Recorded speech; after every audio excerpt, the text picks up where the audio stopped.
Too Much Information is a production of iHeart Radio.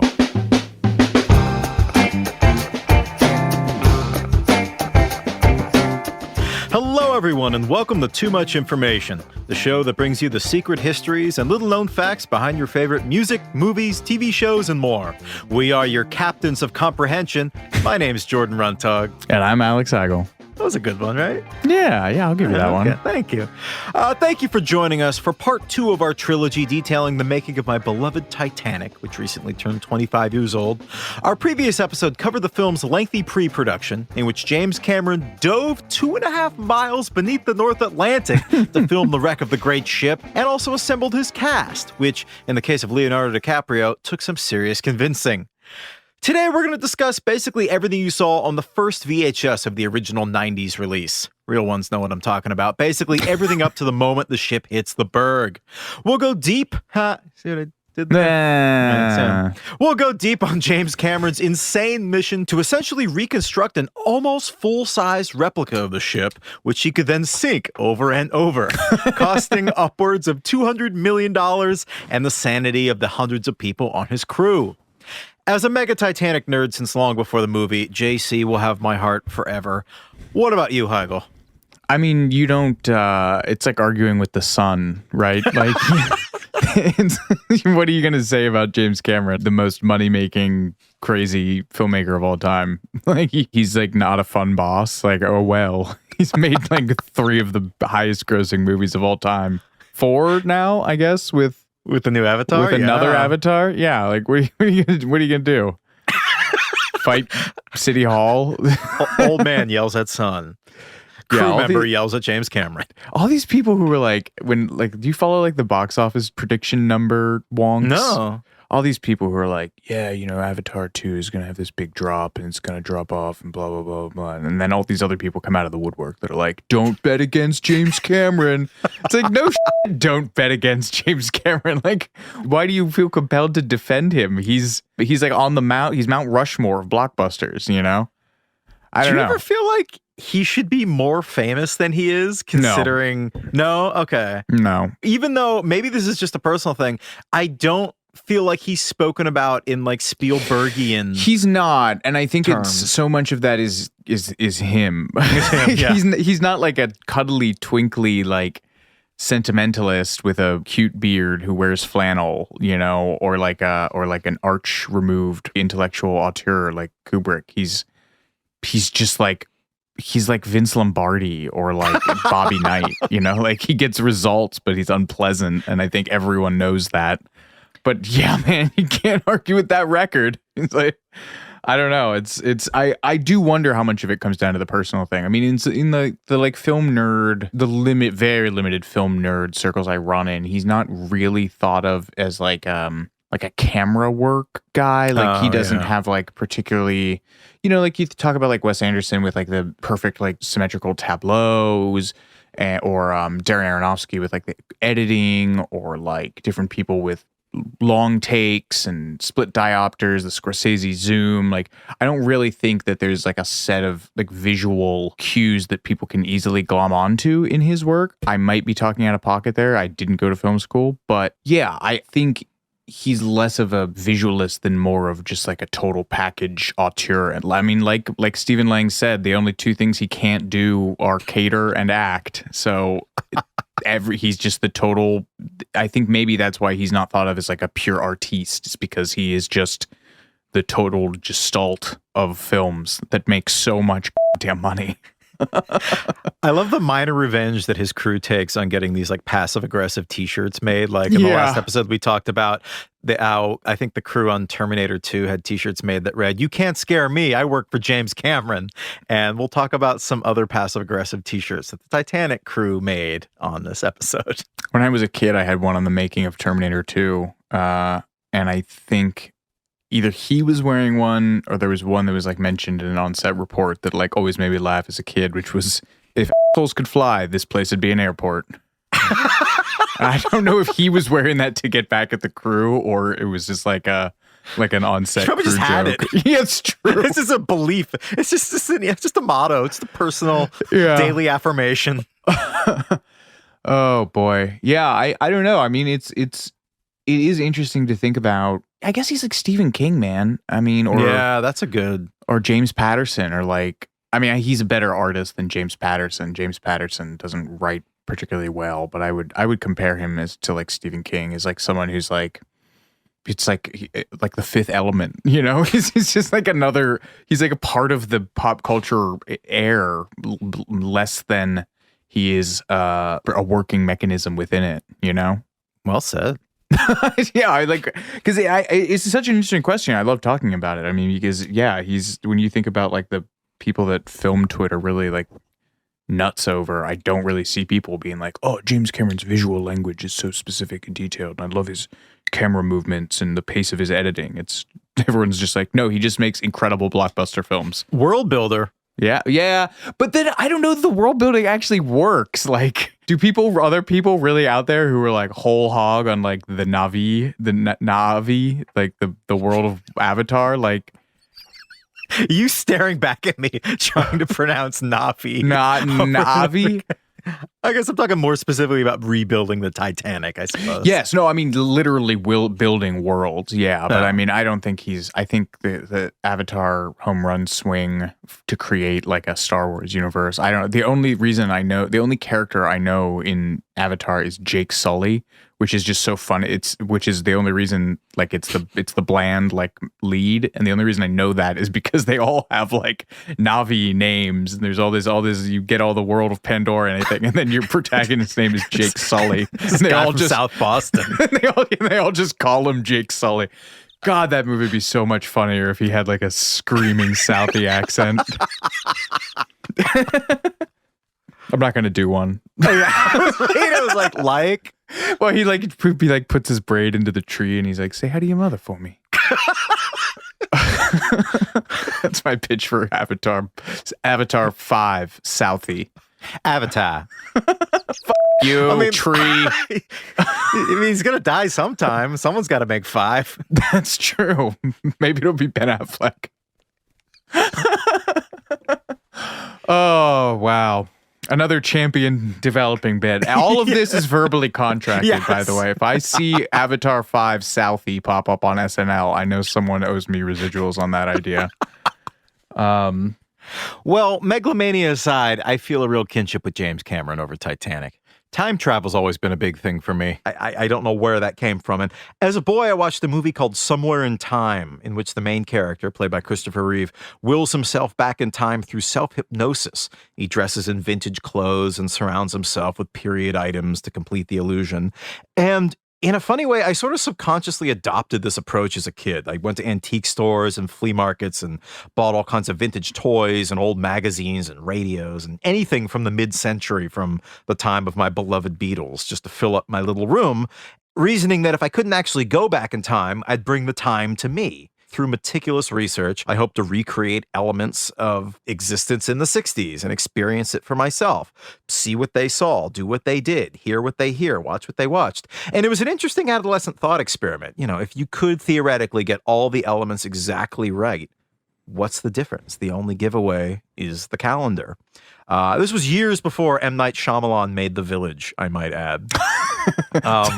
And so I did this for the Titanic. As a little kid, I would draw like the famous wooden clock on the grand staircase on like a little piece of paper and tape it up in my room above my bed. And I would try to recreate the grand staircase in my bedroom using construction paper. I wanted to be there. I wanted to see it. And this was around the same time that the first reports of James Cameron's movie were published. And he frequently spoke of this production as his attempt at time travel. Everything was recreated down to the rivets. Every extra was given a name and a backstory of a real person. And Cameron choreographed them all to follow the route that they were known to have taken that night the ship sank. And he'd often say in interviews, if you were to stand on the deck of the Titanic the night it sank, this is what you would have seen. And reading all this from my lovingly appointed 1964 era bedroom, I remember thinking, hey, he's playing my game. He just has a bigger budget. So needless to say, I am beside myself with excitement right now that we're doing this episode. Heigl, would you like to diagnose me? We really are two sides of the same James Cameron coin. We're both obsessive. You're just nicer about it. And I don't care about boats or planes. Just period accurate music. And human suffering. Yeah, that too. Well, we have a lot to talk about, so let's dive in. No teasers this time around because we have no time to waste.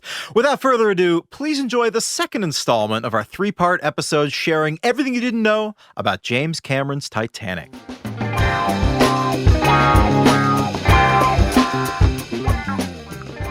Well, getting the cast was a breeze compared to what James Cameron had to do in order to create the sets for this movie. But first, let's back it up a second. During James Cameron's second dive to the wreck, he had an emotional breakthrough and started to cry. He told journalist Paula Parisi, "I just sat there and I just started to cry, thinking about the dive and everything I'd seen and experienced." He later wrote in the book about the Titanic production, "That night I realized that my film was doomed to failure if it could not convey the emotion of that night rather than the fact of it." In this way, Cameron wrote, the film comes full circle. From being a film about Titanic, to being a love story that happens merely to be set on Titanic, back to being about the emotional truth of Titanic after all. By feeling the fear, the loss, the heartbreak of Jack and Rose, we finally can feel for the 1,500 who died. And just as Bill Paxton's character would learn, suddenly this wasn't just an academic history, but a very human story. Visiting the wreck had made the Titanic real for James Cameron, and now everything he did after these dives had to live up to that same level of authenticity. So if you're going to see the real wreck, you got to see the real ship, which translates in production terms to rebuild the Titanic and sink it.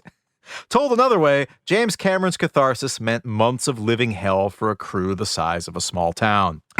There are essentially 4 distinct phases of this production. The deep dive to the wreck in the summer of 1995, a 3-day shoot inside submerged recreated interiors of the wreck as Brock Lowett's remote-controlled vehicle looks for the heart of the ocean safe, the modern-day portion of the story that they filmed on the Keldysh boat and in Halifax in the summer of 1996 when the clam chowder incident took place, and finally, the recreated Titanic set.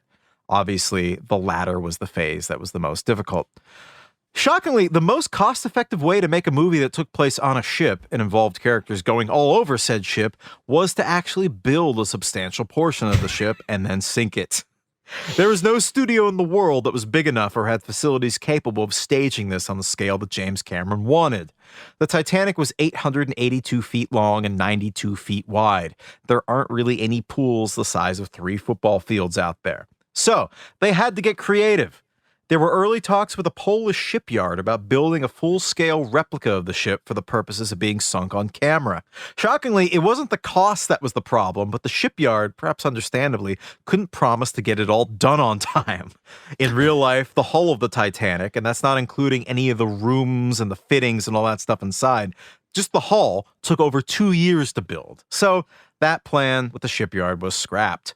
Another idea involved using a massive container ship and dressing it to look like the Titanic by hanging a 300-foot facade over one of the sides. Just kind of funny. Big floating facade. But that would have required too much to be added digitally. And again, this is 1996, 1997 when CGI was still in its infancy. So that idea was also out. Shooting on the open water was always a nightmare anyway, because, just look at the famously troubled productions of movies like Jaws and Waterworld. After 5 months of global research and test shoots with a 20-foot model, the production team convinced Fox that a fully controlled, land-based facility was needed to both build and repeatedly sink the Titanic. So for the first time in its history, Fox built a studio from the ground up. They did it in Mexico for James Cameron. They built a studio for James Cameron. This task involved a reported $57 million, the cooperation of the Mexican government, a host of multinational corporations, and a reported 5 million pounds of steel. Fox's studios in Baja was nicknamed 100-Day Studios, so named for the amount of time it took to construct it. They built a studio in 100 days. 4 months. That's okay. It was built in the town. It was built in the town of Santa Rosarito, which is 20 miles south of San Diego, just over the border in Mexico, to save on labor costs. They took it to Mexico. Apparently, there are no unions there, and workers would do the job for $20 a day. Fox executive Tom Sherrick proudly told journalists on the set, "This is NAFTA at work." That aged well. Oh.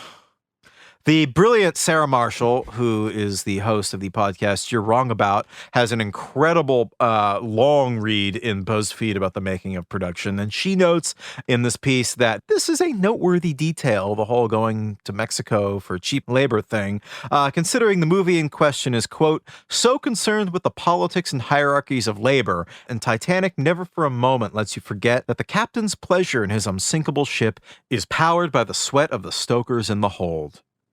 The production facility needed to be situated on a coastline for daytime shots, so you could get the horizon line and it would appear like the ship was actually out on the open sea. So in other words, they had to build a huge tank with the rebuilt Titanic inside and the ocean in the background, so it looked like it was sailing.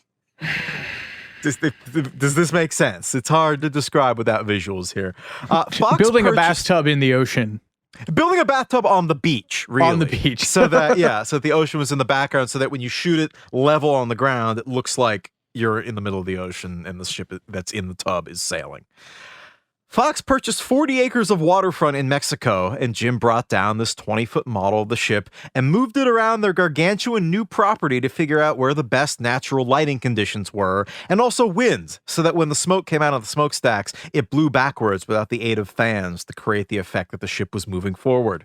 When he finally found his preferred spot, he was told that that particular piece of land was not part of this 40-acre lot they just bought. He simply replied, "Oh, then we'll need to buy this too." Construction on Fox Studios Baja began on May 11th, 1996. Coincidentally, the same day that Titanic's hull was launched in Belfast Harbor at the Harland & Wolff shipyard 85 years earlier to the day. They had just 4 months of prep time before shooting was due to begin, and Cameron told the crowd at the groundbreaking ceremony, "There's nothing quite so terrifying or exhilarating as a deadline." Truth. Workers used what numerous outlets have reported to be 10,000 tons of dynamite to blast away the volcanic rock on the coastline and build the open-air tank that would hold James Cameron's Titanic structure. That is about half the power of the atomic bomb Trinity test at Los Alamos in 1945. So this tank, it was the largest tank ever constructed for a film, capable of holding 17 million gallons of water and providing 270 degrees of uninterrupted ocean view. This wasn't even the hardest part. After you built the world's largest tank, you got to actually rebuild the Titanic. And, it's a standard approach in movies with large objects. You just build miniatures and also small portions of the set in full scale, and then you use camera tricks to create the illusion that the set is bigger than it actually appears and fuller than it really is. James Cameron didn't go for that. He built a structure that was 90% the size of the actual Titanic. The real Titanic was 883 feet long. The replica was 775 feet long. To accommodate this 10% difference, the funnels were scaled down 10%. In a rare concession to cost, Cameron took out 3 18-foot-long chunks out of the ship in between each of the funnels because all the windows and portholes looked more or less the same. It was deemed redundant. So if you picture a big baguette, for example, imagine they sliced out 3 pieces in the middle of it at different points and then smooshed it all back together. That's basically what he did for the length of the Titanic. They also eliminated most of what's called the forward well deck to get it to fit all in the tank. In reality, this set was actually 5 separate pieces slammed together. This wasn't a ship per se, but a steel frame covered with steel plates, decorated with thousands of rivets and hundreds of portholes. And as we'll touch on later, they only completed one side of the ship, the right-facing or starboard side, which was facing the land where the cameras were set up and pointed out to sea. The other side was just open scaffolding and metalwork. And as we'll come back to later, this required a bit of camera flip-flopping when they needed to film a scene on the opposite side of the ship. So to say that Cameron built a proper ship isn't quite true because it didn't float, it didn't have any interiors. It was more like a massive facade built with a boat deck on top. But still, 775 feet long and 10 stories high. That's nothing to sneeze at. Now he's going to have to go and do it again. Yeah. Put another way, this is the equivalent of building a 70-story skyscraper on its side. So if you're picking up on a theme here, it was the largest single movie set ever constructed, requiring 15,000 sheets of plywood, several tons of paint, 300 tons of steel reportedly bolted together by just 30 laborers. It seems impossible to me. The original plans for the Titanic from the Harland and Wolff shipbuilders were believed lost during World War II, but they were ultimately recovered and consulted for the production. So the set was built exactly as the Titanic was, down to the specific rivet formations on the side of the ship. There were also 3,000 light fixtures fed by 30 miles of cabling, more than 3 times the number of light fixtures used on the real ship. So, I mentioned this earlier, the ship was slightly smaller than the original. Once again, if you picture the full-length ship, imagine someone sliced out 18-foot chunks between each of the 4 funnels, then shoved those pieces together. In addition, a special section constructed for the very front of the ship, where they did the whole King of the World scene, and the very back, where Jack and Rose held on during the sinking. There were separate joints in the set, which divided it into fifths. This was helpful when it came to the sinking scenes. The front part of the set was built on hydraulic lifts that allowed that portion to be tilted into the water and sunk at will. And the Titanic sank from the bow, so the front section was able to sink lower into the water, and they could just raise and lower that set as needed. Unfortunately, this front part of the set collapsed at one point during the filming, nearly injuring several crew members and resulting in one of many delays. And also, the stern portion of the set was built to tilt to 90 degrees straight up into the air. Again, remember the end of the movie when Jack and Rose are hanging on as the whole ship just sinks into the water like an elevator. To shoot the massive overhead God shots, especially during the sinking, they decided that helicopter shots were too expensive. So instead, they commandeered a massive construction crane that they'd used to build the set and mounted it on railway tracks. So it was essentially a gargantuan 162-foot dolly. And the camera platform on top contained a gyro-stabilized Westcam, a Steadicam, and a handheld camera, and room for Cameron to stand up there with his megaphone and direct the thousands of actors and crew, like the god that he no doubt felt he was.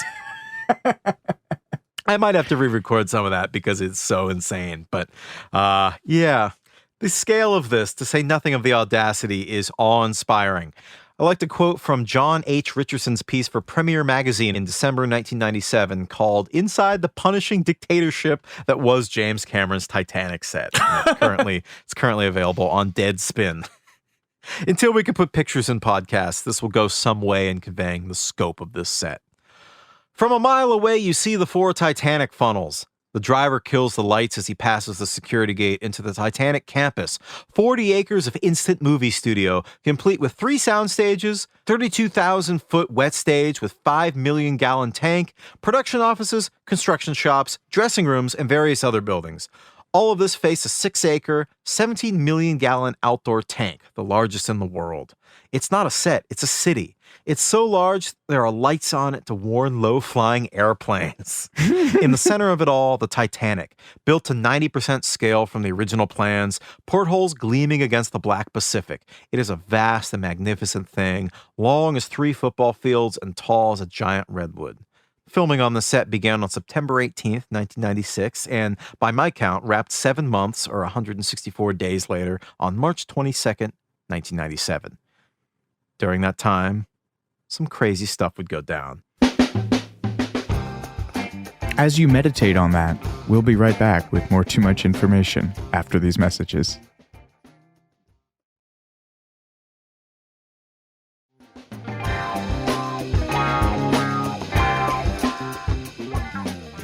Now, I'm a big fan of miniatures, so I want to give a quick shout out to the Digital Domain team who put together the 1/20th scale model of the Titanic.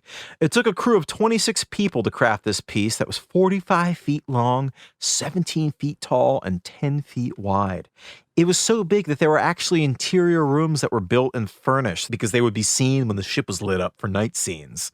And these rooms were elaborate. And this gets interesting because one of the main rooms on the ship, the first class lounge, which is the room where Rose and her mother have tea before Rose has her breakdown and runs off to try to jump off the back of the ship, that room was deemed too expensive to build as a full-scale set because it was just way too much elaborate wood paneling and stained glass. But the model version, which was 6 inches tall, was so intricate and historically accurate that they actually shot Rose and the rest of the tea party on a green screen and then digitally composited in with the interior shots of this dollhouse-sized room, which I think is really clever. In addition to building a 1/35th size model for when the ship broke in two, the Digital Domain team also built a 1/20th scale model of the wreck as well, which we mentioned earlier. And they were really under the gun to make it look authentic because James Cameron was going to be cutting back and forth between the model and the actual wreck footage multiple times in a given scene, so it had to look identical. To get that dark underwater effect with the lights of the submarines peering through the underwater haze, they filled the room with a tremendous amount of smoke, and the effect is remarkable. And they were very proud to learn that they fooled James Cameron himself on a few of these shots. Interestingly, the model makers for Digital Domain worked in the same hangar where Howard Hughes built his Spruce Goose wooden plane, which was later flown by Leonardo DiCaprio in The Aviator. Well, not really, but in the movie he did. You know. I'm shocked that Cameron didn't decide to then do that. Yeah. So that is the exteriors. Well, what about the interiors? James Cameron, as you may have gleaned from the fact that he built 9/10 of the actual ship in Mexico in a bathtub on the beach. And went to the real Titanic, 2.5 miles down. 33 times. He went the extra mile on the interiors. The rooms were reproduced as they were originally built, which you said was basically, it was difficult given the paucity of actual photographs, right? Yeah. I think there were, again, 39 known photos of the Titanic's interior. So the guy who was tasked with that was Peter Lamont, who's a set designer who'd overseen 17 James Bond films and had 3 Oscar nominations. He was about to retire just when I thought I was out. Cameron pulled me back in. Cameron pitched him this, saying it was going to be a mix of, basically that it would be a mix of set design, reverse engineering, and archaeology. So they were basically working off of mostly photos of the Titanic sister ship, the Olympic, even visiting places where the fittings for the ship had been installed and preserved after the ship was scrapped in the 30s. Oh, this was cool. Yeah, but they had a big auction when the ship was... I mean, first of all, it's just nuts to me that nobody thought to save this glorious old ship in the way that, like, the Queen Mary is now a floating hotel in Long Beach in Los Angeles. But yeah, the ship was scrapped, I want to say, in 1936, and the fittings were auctioned off, and, like, there's pieces of, I think, like, the grand staircase in like a paint factory in like Wales or something. And like, sure. And there's a hotel called the White Swan Hotel in a place called Alnwick, England, that is notable for having the first class lounge that we just talked about. This has glorious wood, just scene where Rose and her mom had a tea party, is now the lounge in this hotel. And I think they also have elements of the grand staircase in this little, like, it's not a fancy hotel. I mean, it's like this little, almost like Fawlty Towers style, like quaint English. Yeah, it's crazy that it has this incredible history. So yeah, all over the world, there are all these elements of Titanic's identical sister just in strange places. Production also went to a museum in Canada where there was a preserved Titanic deck chair and also the famous piece of wreckage that Rose floats on. Everyone calls it a door, but it is not. It's a piece of wall paneling from above a door. Ugh. So Cameron built the multi-floored grand staircase for real out of oak and then flooded it, destroying it. 18,000 square feet of carpeting used on this set were woven by the original suppliers of Titanic's carpet, BMK Stoddard of England, using the original design and colors. And since most of the props would have to be destroyed during the sinking scenes, they couldn't borrow any of this stuff. They had to make everything themselves, from thousands of pieces of china to cutlery, silver, furniture, wall paneling, suitcases. Thousands of pieces of props, from ashtrays to teacups to forks, all had to be stamped with the White Star Line emblem, even if it was impossible for people to see. Cameron decided the chandeliers couldn't be cheap imitation crystal made from lucite because they wouldn't make the proper sounds. And apparently he does not believe in Foley art. Oh, when the ship starts to tilt, you hear the like tinkle of the crystal. Like it's terrifying. Yeah, you couldn't do that on a soundstage. Oh, I don't know. I mean, don't a lot of sets like not have ceilings at all? And he like insisted on building ceilings on the set. Yeah. Even the food was authentic. For the first class dining room sequence where Leo tells the snobs to make every day count, the actors were being served real beluga caviar, which costs between $3,200 to $4,500 per pound. Actor Jonathan Hyde, who played J. Bruce Ismay, the managing director of the Titanic shipping line, reportedly made the acting decision on the spot that his character was a big eater. These sets were constructed in a 5 million gallon tank not far from the ship set that were designed to be flooded. And like the grand staircase scene, they got one shot at it, and which would ruin a massive bespoke piece of oak. One of the few liberties that James Cameron took involved lighting. The ship was a good deal darker than you actually see it depicted on film because most public areas were lit by 25 or even 15 watt bulbs. Would have been more yellowy or orangey than the brilliant blinding white that you see in movies that we're accustomed to. Would have looked like a bar in Bushwick lit with Edison bulbs. Yeah, I mean, the tables in the dining room didn't actually have lamps on them, but Cameron needed some kind of organic way to light the actors, which was an even bigger problem during the sinking scenes because there was no moon out on the night of the sinking, and any other moon phase would have given them an excuse to use this soft lighting, you call it moonlight, but it's really tough to create soft, non-shadowy illumination that couldn't be mistaken for moonlight once the ship actually sank. So Cameron got around this by having lots of lit portholes, which made a lot of historians pedantically upset because the Titanic was underbooked on her maiden voyage by 1,300 people. So not all of the portholes depicted in the film would have actually been lit. There were extra lights added to the boat deck on the set, and the funnels and smokestacks were basically floodlit, which would not have been as it occurred in true life. So not only was this a freezing, panicking nightmare, it was also dark. Very dark. The scene when the lifeboats go back looking for bodies and they have flashlights. No flashlights, so you're just bumping through frozen corpses in the middle of the North Atlantic in the dark. Good Lord. Happy New Year! In the Titanic production book that you mentioned earlier, it is said that in the pre-World War I Gilded Age, the wealthy spent more money on clothes than in any period of history. Which, I don't know how they verified that, but Yeah. Go nuts. The costumes for Titanic cost somewhere in the vicinity of $8.4 million. The film contains 100 speaking parts and over 1,000 extras, all of whom would need to be dressed in over-the-top costumes, which would then get drenched for part of the movie. Just the scene where the ship takes off from Southampton required 8,000 separate articles of clothing for one scene. They collected over 500 derby hats from the US and the UK. It took the cost... that fact doesn't go anywhere. I just wanted to get it in there and I just shoved it right there. 500 derbies. Yeah. It took the costume department over a full year to finish making the clothes for the cast. In many cases, they incorporated fabric from vintage garments. Hundreds of 1912 era dresses were restored. There's a story that they found this beautiful gown that had been locked away in a trunk that was barely used except for a big brown sauce stain on the front. Clearly the wearer wore it once, stained it, and then threw it aside. So they covered up an 80-year-old sauce stain with beading and used it. There's a head beater on the team. These outfits would have been seen in color for the first time because everything would have been seen in black and white. So sometimes the production was shocked to see something that was actually this bright purple. There was a saying in the Titanic costume department that there's a soul in every dress, something everyone associated with production took very seriously. 150 of the main extras were given the names of real passengers and informed of their individual personal histories.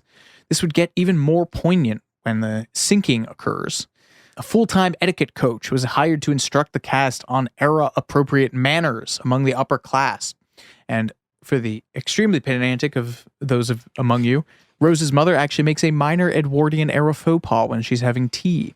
In the scene, all the ladies at the table are wearing gloves, and this would have never happened, as Edwardian ladies of the era would have removed their gloves and placed them in their naps under their napkins before eating or drinking so they didn't get dirty. Costumes were helpful for the actors to get into character, especially as far as women were concerned. They literally could not dress themselves without help back then. Even taking down their hair or removing their corset required help from a maid. Getting ready for dinner was an hour-long process requiring several sets of hands. For the performers, it was a very literal way of experiencing just how claustrophobic and restrictive the era was for women of the time.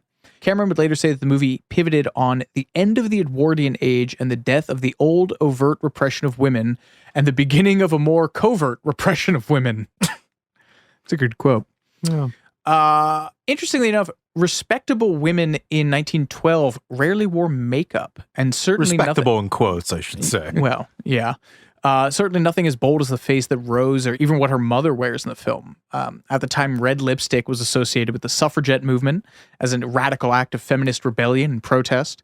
There's a historian named Madeline Marsh who writes about the era of makeup in her book, Compacts and Cosmetics, Beauty from Victorian Times to the Present. She writes, whilst the explicit intention of the suffragists was votes for women, the implicit message was that whether they were new women cycling in bloomers and sensible shoes, or elegant ladies in big hats and bright lipstick, women should be free to choose what they wanted to look like and who they wanted to be. All this being said, Rose and her mother would have caused a stir if they had showed up to dinner with a full face like they do in the movie. Well, you recall that only one side of the full-scale Titanic set was built, the right or starboard side. So what happened when you needed to film the other side of the ship, you ask? You just flipped the image. This wasn't too tricky most of the time, except for the departure scene at the docks in Southampton. In real life, the Titanic was facing the other way, with the port or left side facing the docks.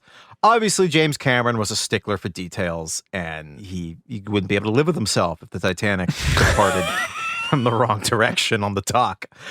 So in order to have everything look normal, he had to have everything flipped. He just reversed the image. So all the text on all the signs, all the logos, all the shirts for the crew and their buttons, hats were tilted the opposite way, hair partings were done the opposite way, even Rose's beauty mark was placed on the opposite side of her face. As one crew member said, I wasn't dyslexic before starting this shoot, but I am now. Everything was done backwards so that when they flipped it in post, it looked normal. And, it's just insane all the stuff they had to consider. Going to the wreck, rebuilding the ship, shooting it backwards. At no step in this process did they make this movie easy on themselves. A few other cute things about the scene at the dock. The guy who plays the pub keeper in the scene where Leo and his friend Fabrizio win their tickets in the poker game. No, mate, Titanic leaves for New York in 5 minutes. So 10 minutes of that guy. I probably should have watched this before. I mean, I've watched it enough times. I can do enough memories, but yeah. That guy, he's an actor named Shay Duffin, and he's related to one of the Irish workers who built the Titanic in real life. So I like that. It's a little bit of, bloodline lineage there. And also, about 23 minutes into the movie, when Rose and her mother and Cal board the Titanic, in the background, there's a third-class passenger you see getting his beard checked for lice. All the immigrant passengers had to get, numerous health checks before they boarded. That is James Cameron. He also has a cameo playing a bearded third-class passenger, or maybe it's the same passenger, who passes Jack and Fabrizio as they look for their cabin on board. So there's a nice little Hitchcockian cameo there. In this movie, the Titanic triumphantly heads out to sea, but James Cameron actually omitted a slightly less than triumphant moment that occurred in real life when the Titanic pulled away from the dock. The ship was so big...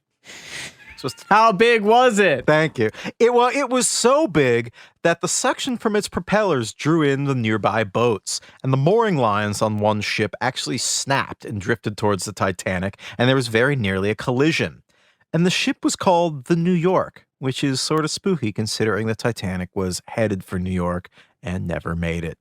So in truth, the Titanic very nearly had a disastrous send-off, which is basically the maritime equivalent of a fender bender at the dock. But, it would have actually delayed the voyage, and there's a high possibility that the Titanic wouldn't have struck an iceberg, or at very least, the iceberg had struck. So if you subscribe to the multiverse theory, if this minor incident had occurred, 1,500 people's lives might have been spared. So that's an interesting way of looking at it. But anyway, this incident would have dragged the action a little too much, and Cameron wanted the opening of the Titanic leaving Southampton to be this jubilant occasion where the sinking is the farthest thing from everyone's mind, because otherwise you wouldn't be able to come close to understanding what it felt like when everything went wrong. The confidence that passengers, the crew, the whole Edwardian age really had in this largest moving object ever made. This was a thing of pride, a thing of joy. And I think that to have anything that was anything less than pure jubilance would have distracted from that fact.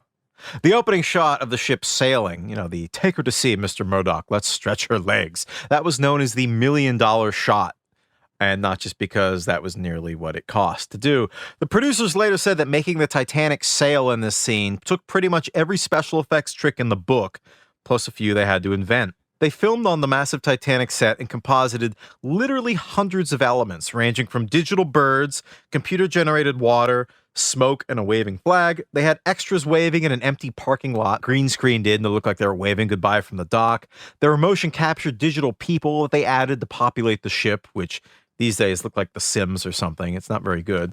Wake elements were shot off of real ships and manipulated digitally. It's a gigantic background painting of a sky, all combined with a massive model on a soundstage. This was a big deal, a technological marvel to pull off. The movie is really a perfect blend of the practical effects and the CGI, which really makes me wonder how terrible this movie would have looked if James Cameron took the Avatar approach and just went full green screen on everything. The departure of the Titanic brings us to one of the most immortal lines in this highly quotable movie. Heigl, can you do it? I can't summon that much enthusiasm. I can't sound that excited. I'm the king of the world. About nothing. I'm king of the world. I'm king of the world. I'm king of the world. King of the world. That is what James Cameron yelped when he won his Oscar, and it's deservedly included on the American Film Institute's top 100 movie quotes of all time list. Shockingly, this line was not in the script. Some listicles have said that Leo made it up on the spot. James Cameron has said this is not the case, and he made it up on the set himself. This could be Cameron once again being a control freak, but let's be real, that joyous line does not sound like something Leo would have ever said on his own voluntarily. In fact, like most things involved with this production, it took a hell of a lot of persuading to get Leonardo DiCaprio to say that line. James Cameron was interviewed for the BBC's series Movies That Made Me when he talked about the genesis of the famous line.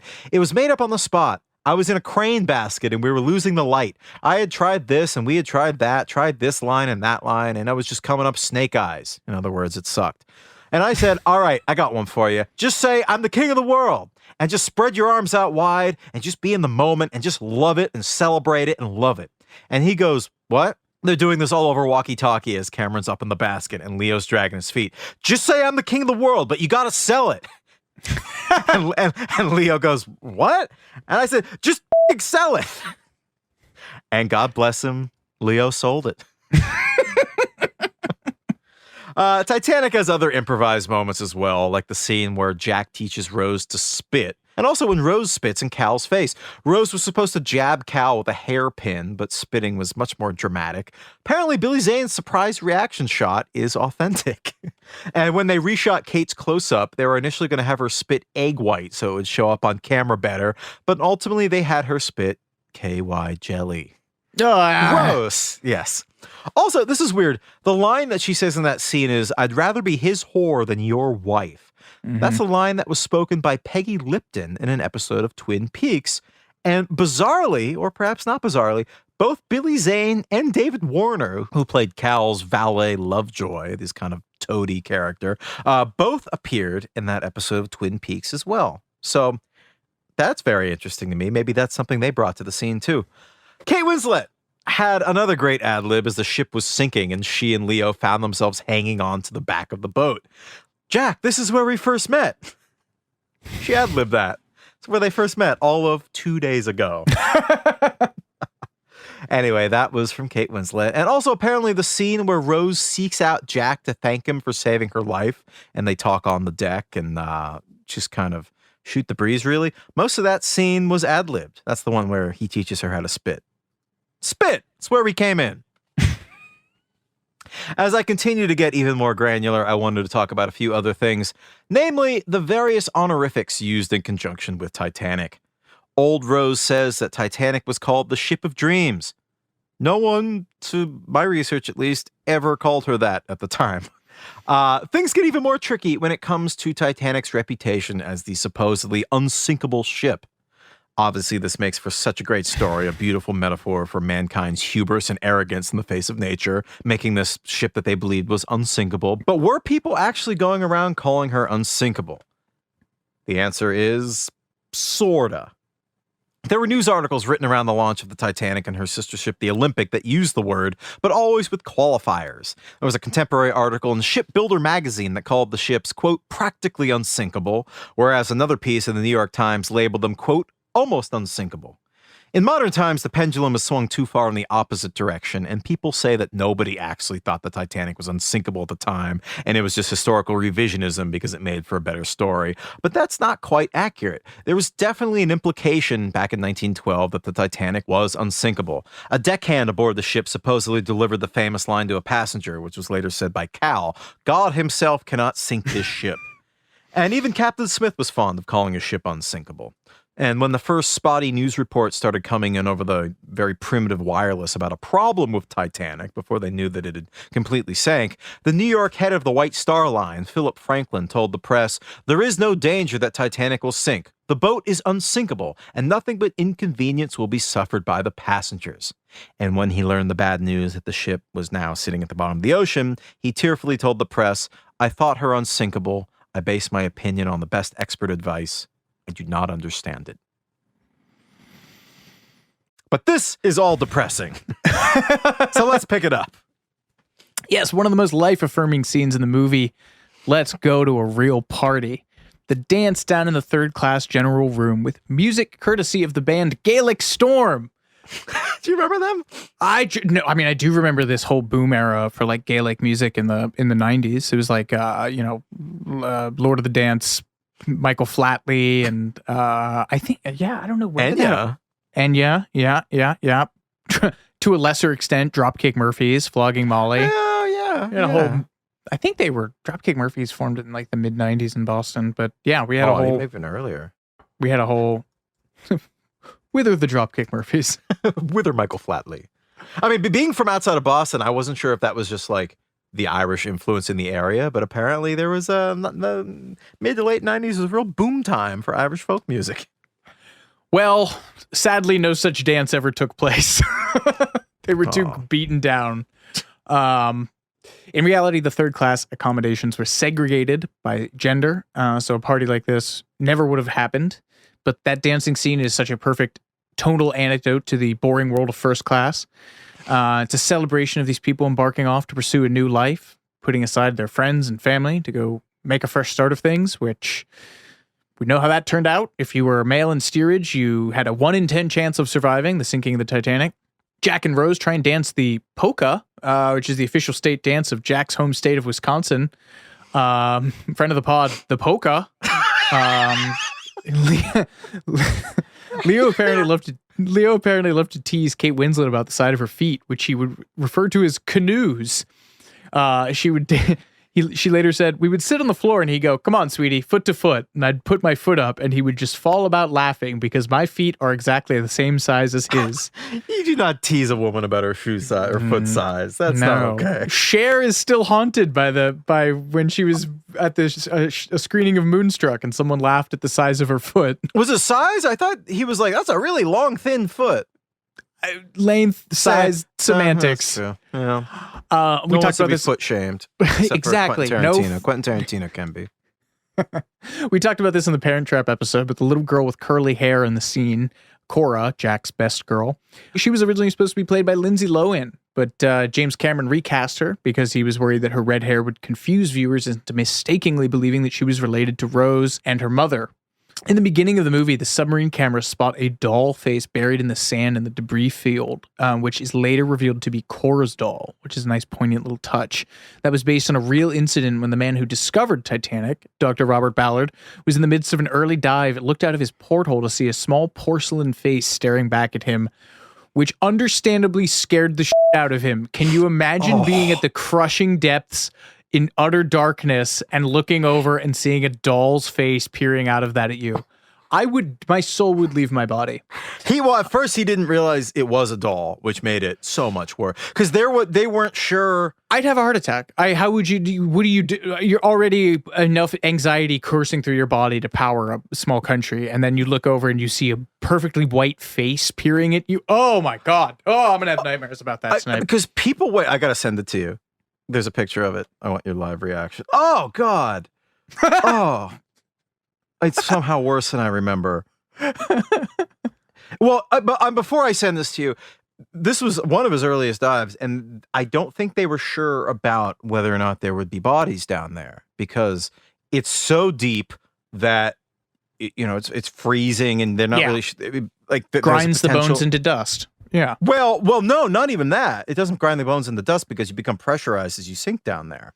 But so they're not sure if they're going to be perfectly preserved or if sea creatures, which tend to be the case, would eat the bodies. And really, you only see where the bodies fell. The only sign that anything was ever there were our 2 shoes. That's all that remains. So now all over in the debris field, you just see 2 pairs of shoes spaced, a foot apart, going in opposite directions. Yeah. So he looked out he wasn't sure about what the body situation was going to be like, and he looked out and he saw this. Oh, God. Oh. It's really bad. Nope. No. No. Yep. Sleep well. We're going to take a quick break, but we'll be right back with more Too Much Information in just a moment.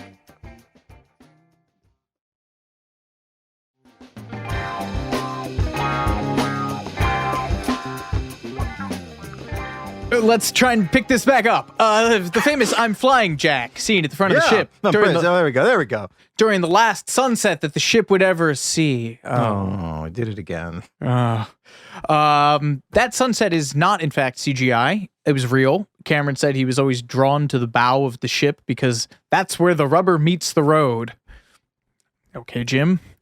He said he based the scene ever so lightly on a romantic moment that he had on a skyscraper in New York. But declined to elaborate further. I think Catherine Bigelow was from New York, so... Oh, maybe that was, yeah. He wanted to rehearse the kiss to such a degree that he drew little lips on his hands to demonstrate exactly what he wanted out of the two of them. Who was going to lead? Like, he described it as choreographing a football play on lips. That's weird. What's the over-under on James Cameron practicing kissing on his own hands? Yeah. This gets so much worse. He described what he wanted to Leo. This is basically the lovemaking scene. If there's one woman on the planet left who doesn't want to f*** you, one Eskimo in the Yukon who just got a TV, she will after this. What a charmer. Obviously, there was a short amount of time each day that they could get the requisite sunset lighting, and every time they tried it, it wasn't quite right. Then, on the last day of shooting exteriors on the ship set, it was cloudy. Everyone was freaking out, trying to make the best of their time by shooting on other parts of the set, and then suddenly, just before the sunset, the clouds parted and the sun poked through. The entire crew sprinted the length of several football fields to the front of the set. Kate changing her outfits in a van as she's being whisked over. She runs to the peak, looks at the sunset, turns to Cameron and screams, "Shoot!" Because of a mad scramble because of the mad scramble to get there, the scene is technically out of focus, but Cameron nevertheless considered it the perfect sunset he had been waiting for, and this is the shot that ended up in the movie. The camera used to shoot that sequence was recently auctioned off by Julian's a few weeks back. I couldn't figure out what it went for. I just listened to a podcast about Darren Aronofsky. Do you know the scene in Requiem when Ellen Burstyn delivers that incredible monologue about like being old and why she... God. It's crushing. If you watch it, it goes out of focus a little. It's because the cameraman was crying. Whoa. Is it like in Good Will Hunting when Robin Williams is talking about like the little intimate moments that he would have with his wife? Yeah. Yeah. And he was just ad-libbing and the camera starts to shake because the guy was crying. Well, no, he was laughing. Yeah. Different reactions. It has often been said that in real life, passengers were not allowed up at the front of the ship, which is semi-true. There were signs posted prohibiting passengers to the very front because of all of the heavy equipment that was there, in addition to the obvious hazard of falling overboard. But in real life, first-class passenger Helen Candy made her way to the bow of the ship on the morning of April 14th to see the last sunrise the ship would ever see, standing at the exact point Jack and Rose did. It is unclear whether or not she had permission to do this. She later wrote about it, saying she felt the power and beauty of the ship and believed that it was stronger than nature itself, maybe even stronger than God itself. Then she recalled feeling a darkness spread over her, as if her sacrilegious thought had cursed the ship, transforming it into a haunted ship of ghosts who didn't know they were yet dead. Grim! Bill Paxton later described her as his favorite Titanic passenger. The hubris in this, it's incredible. It's like that tweet that was stolen from a Tumblr thing. R.I.P. to everybody killed by the gods for their hubris, but I'm different, better, maybe even better than the gods. I mean, I don't know how this certainly adds to the story, but I'm not quite sure how. She, is Helen Churchill Candywoman, fractured her ankle getting into the lifeboat, which Sooner or later, God will cut you down. Well, everyone knows that kissing leads to being sketch nude on a chaise lounge, so it is time to talk about the draw me like one of your French girls scene. It's perhaps the most memed moment of the entire movie, which is a very memeable movie. Given that it's such a famous scene, there's a lot of stories out there about it, notably that it was actually one of the first things that Kate and Leo shot together. Of course, we're about to give you much more information on this scene. Many of the sets were behind on construction, and James Cameron was desperate to shoot anything. And the set of Rose's room was one of the few sets that was complete. It's suite B52, 54, 56, one of the famous millionaire's suites with a private promenade deck, which would have cost $4,350 at the time, or the equivalent of $133,000 today, according to Inflation Counter. To put all this in perspective, this was an era when the average American made $500 a year. So yes, that suite that Rose has is about 10 times the annual income for an American. In 2005, years after the movie Titanic was released, James Cameron dove on Titanic again for a documentary, and he entered the remains of the suite that they had based Rose's room on, and he saw the fireplace with the clock still bolted in place above it, which is pretty powerful. Rose's suite was, in real life, going to be occupied by the American financier J.P. Morgan, who ran the parent company that owned Titanic's shipping line, the White Star Line. But he canceled at the last moment, and the room was thought to be empty at the time of the filming of the Titanic movie, though it was more recently established that J. Bruce Ismay, the managing director of the White Star Line, basically upgraded himself. And he's in the Titanic movie. He's the guy, one of the villains of the movie. He has a very Snidely Whiplash mustache that kind of telegraphs him as a villain. He's the guy who's pressuring the captain to try to go faster. So he's not a very well-liked guy in the Titanic story, especially considering that he boarded a lifeboat when the ship that he sort of technically owned was sinking, when so many others died that were on the ship that, you know, he controlled. So yeah, he's not a well-loved figure.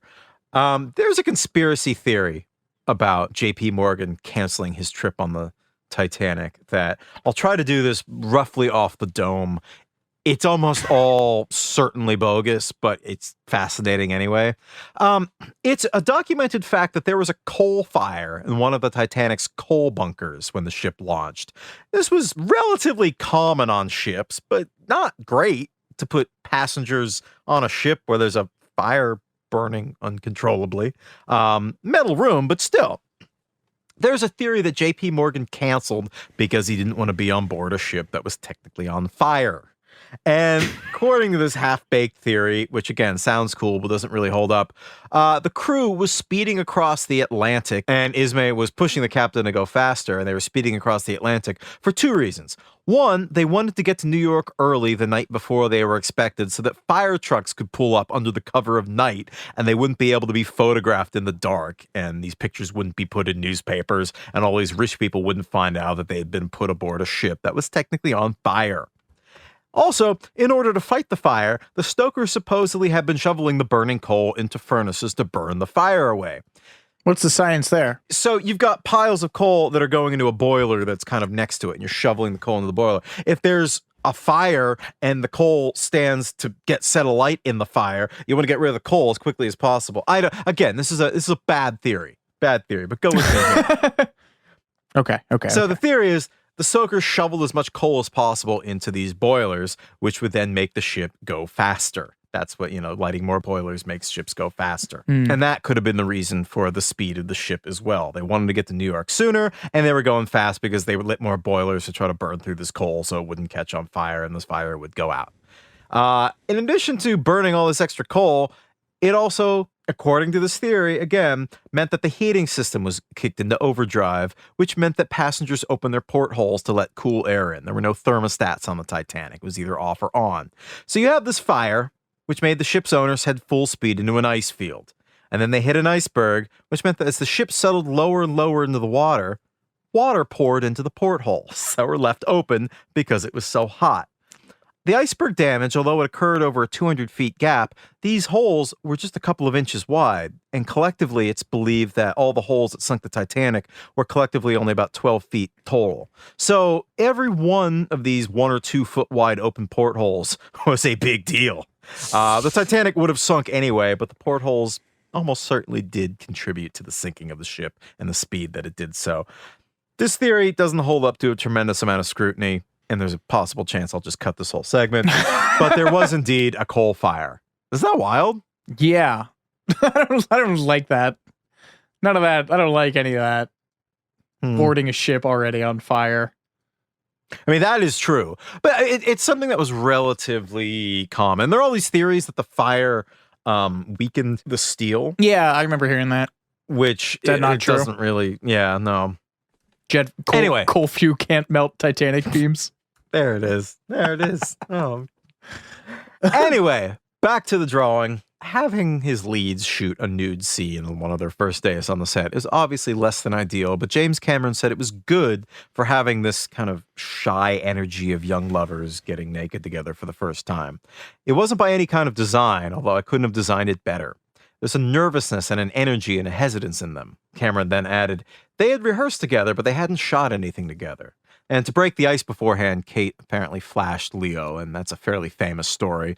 Apparently it wasn't completely intentional. She told People in 1998, I was having my makeup put on with nothing on, and there was Leo. He saw me and went, whoa. And I said, we're going to spend the whole day like this. We might as well get it over now. And that broke the ice. Love Kate Winslet. Yeah. Kate later said that she was obviously absolutely nervous for this scene, but she credited her time working with Emma Thompson in Sense and Sensibility with helping her. She said, I'd worked with Emma Thompson, who was a very physically open and relaxed person, and I'd seen her do nudity, and, it was part of the story. And I love this, when a charmingly nervous Leo is gearing up to sketch Rose, he stammers, lie on that couch. The line was scripted, lie on that couch, but Leo was actually nervous in real life, and he made a mistake. And James Cameron liked it so much that he kept the line in. That's cute. Yeah, it is. It's a rare, cute moment with Leo in this movie. Famously, James Cameron is the one who drew the sketch of Rose wearing the Heart of the Ocean necklace. Those are his hands in the close-up.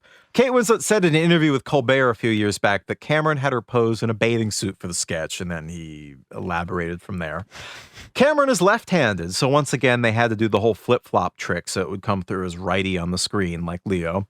In a rare factual minutia error, James Cameron is using a modern square-sided pressed charcoal pencil with numbers embossed on the side of it.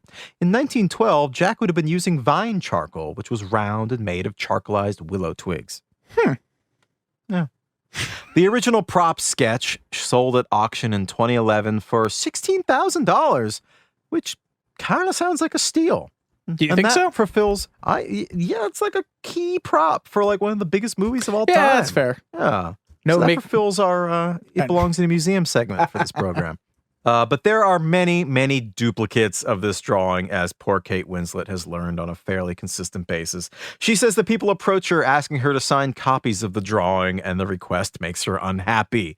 She says, I don't sign that picture. It feels very uncomfortable. Why would you do that? People ask me to sign that picture a lot. I'm like, no. I didn't mean for it to be a photograph that I would end up seeing 17 or now 25 years later. Yeah. James Cameron also drew all of the French girls sketches in the binder that Jack was carrying with him. One of them, a picture of a man's hand around a young woman's torso with his hands on hers, is an exact replica of a photograph by the photographer Sally Mann called Rodney Plogger at 601, 1989. Obviously, this is an anachronism that was likely meant as a tribute, but apparently Miss Mann was not happy, and according to the New York Times Art and Leisure section, the resulting grievance was settled out of court for a substantial sum just weeks before the Academy Awards. Just another bill that was added to the $200 million price tag, I guess. Just throw it on the pile. Yeah. James Cameron, he really played fast and loose with the art in this movie. The art that Rose brought aboard that she's bringing back from Europe includes Water Lilies by Claude Monet and Les Demoiselles d'Avignon by Pablo Picasso. Neither of these were ever actually on the ship. In fact, the Picasso administration decided that it would not authorize the inclusion of Les Demoiselles d'Avignon in the film because, according to the chairperson overseeing the administration, the painting has been on display at the Museum of Modern Art for well over 60 years and certainly did not go down with the ship when the Titanic sank.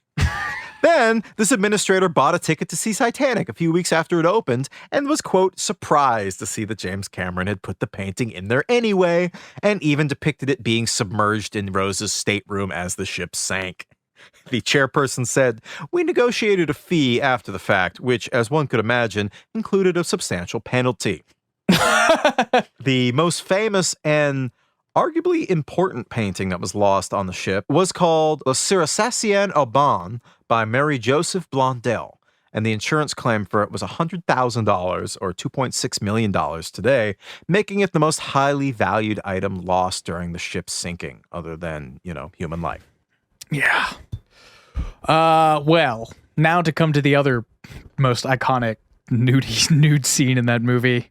Car sex. Let's talk about car sex. Let's talk about you and me. That you sold. The iconic sweaty hand sliding down the fogged up window of the Renault town car. Renault, yeah. A 1912 Type CB Coupe de Ville. It is seen in the opening dock scene. It did actually exist, belonged to a Mr. William Carter of Bryn Mawr, PA, the only car on the ship. Carter survived, later sought reimbursement from the White Star Line for the value of his newly purchased car, which was $5,000, or today about $150,000. It has been a major treasure on the wreck, and though there are some pictures on various forums that claim to show a picture of the car's rusted fender, it has not been identified as still down there. Well, it's still down there, but not been identified. It has not been positively identified as part of the wreck. You pedantic son of a bitch. James Cameron raised it and keeps it as his very own. I was going to say. Him and Susie Amos, Saturday nights, in the rusted car Hulk. So, Kate Winslet has said that when she first met Leo, she thought he was so hot that acting in romantic scenes with him would have just been too awkward. Sure. A conception of him that he's surely thwarted by the whole jacket farting situation. They've been apparently shooting down relationship rumors for the past 25 years, which I can probably say, we can obviously say they are not together because she is his age. But Kate did have some ground rules for Leo when it came to their kissing scenes. No coffee, no onions, no garlic, and no smoking prior to shooting them. DiCaprio agreed, and then would proceed to do exactly all of those things prior to their shoots on purpose because he was a little This no doubt contributed to Winslet's affectionate nickname for him on the set, Stinky Leo. He would occasionally stick his tongue in her mouth during their kissing scenes just to make her laugh. And when asked about the sex scene in the car with Leo, Kate Winslet said, "We'd just do the most ridiculous things to each other. He'd be tickling me, groping me, winding me up, and I'd be doing the same thing back, sort of grabbing his bum." Yes, I just read that. The ship hits the iceberg soon after this sex scene, and so the handprint was no doubt still on the window when the water started enveloping the car. Oh, I'd like to add something to this. Our Please, friend Allie informed me there is a ship's cat named Jenny. A lot of ships had cats to try to deal with rampant mice problems. I didn't realize that Jenny had kittens very soon before the ship's departure, who were probably among the ship's first victims. There's also a theory. I this is just off the top of my head, and I can't totally confirm it. Actually, I don't think anyone can confirm it, that there were some stowaways in the very front of the ship, not far from where the town car was being stored. And that cargo hold was one of the first places to flood. So they probably would have been the first human victims on the Titanic. These stowaways whose names have been lost to history. Well, should have kept with the car sex energy there, in the movie, lookouts Frederick Fleet and Reginald Lee are seen gawking at Rose and Jack from the crow's nest moments before they spot the iceberg, so it is possible that they were somewhat responsible for this collision. The ship, turns out it only needed to maneuver another 10 or 15 feet, and it would have you want another anachronistic TV reference? Missed it by that much. Wait, what is that? Get Smart. Oh, yeah. Oh, wow. Man, 10 to 15 feet would have saved 1,500 lives. Good Lord. True to accuracy, the movie leaves 37 seconds between the crow's nest ringing the bell to warn the bridge and the collision. You haven't verified this yourself, but there are reportedly 2 hours and 40 minutes of the movie set in 1912, which is the exact amount of time it took the ship to sink from 11:40 to 2:20 a.m. Most experts agree that if they had just given in to the inevitable and rammed the iceberg head on, the ship would have most likely survived, although hundreds of third-class passengers who slept in the cramped quarters at the front of the ship would have been crushed and killed immediately. Just like in the film, tons of ice broke off the iceberg and littered the front of the ship, which was the third-class area, leading many steerage passengers to come on deck and start playing impromptu games of soccer before they realized their cabins were beginning to flood. Some first-class passengers even took chunks of the iceberg and put it in their drinks. The iceberg itself was CGI, but James Cameron ordered several 100-pound blocks of ice on set to dump onto the deck, which, as you mentioned earlier, he then proceeded to pick up an axe and started breaking up himself to get it to look the proper way. In her book, Titanic and the Making of James Cameron, Paula Parisi described the scene. Getting over their initial disbelief, the crew followed suit. Giving up his axe, Cameron stepped back and watched for 30 seconds, and then he just couldn't stand it anymore. He pushed a puny guy aside, taking his axe. It was just too much fun. Oh, James. And this is the moment most 90s kids know as the end of the first VHS of the movie. The romance portion of Titanic is officially over as Captain Smith learns that his ship will founder. Well, J. Bruce Ismay says, "A ship can't sink. She's made of iron, sir. I assure you she can." And that's when Captain Smith solemnly addresses J. Bruce Ismay, the one who'd been pressuring him to go faster in hopes of arriving to New York early and getting good press. And he delivers that immortal line, "I believe you may get your headlines, Mr. Ismay." Screen goes blank. Hell of a cliffhanger for an intermission. This feels like a fitting place to leave you all. We will pick back up with the story in part 3 of our TMI Titanic trilogy epic. That's when all hell breaks loose. We'll get into the truly insane stories behind James Cameron's sinking of the Titanic, or should I say, repeated sinkings, an experience that nearly killed Kate Winslet many times over and cost the sanity of the crew. We will also get into the true life stories of heroism on the real Titanic sinking, bust some myths about the lifeboats, and tackle the most enduring controversy associated with the Titanic production. Could Jack have fit on that floating piece of wood paneling along with Rose? So please, join us for the third and final installment of our Titanic trilogy. We have to Photoshop you like Jim Carrey in the number 23, just with Titanic written all over your face, just padded cell wrapped in a straitjacket, just chanting White Star Line over and over again. Join us for the conclusion of Jordan's descent into madness as the Large Boat trilogy concludes here on TMI. Large Boat 3, A Good Day to Large Boat. Large Boat 3, The Return of the King. I don't know. What's another famous trilogy? The Large Boat 3, starring Sofia Coppola. What else we got? Have we done Return of the Titanic? Large Boat? Return of the Large Boat? The Titanicing. I do like Titanic 2, The Revenge. This has been Too Much Information. I'm Alex Heigl. And I'm Jordan Runtagh. We'll catch you next time.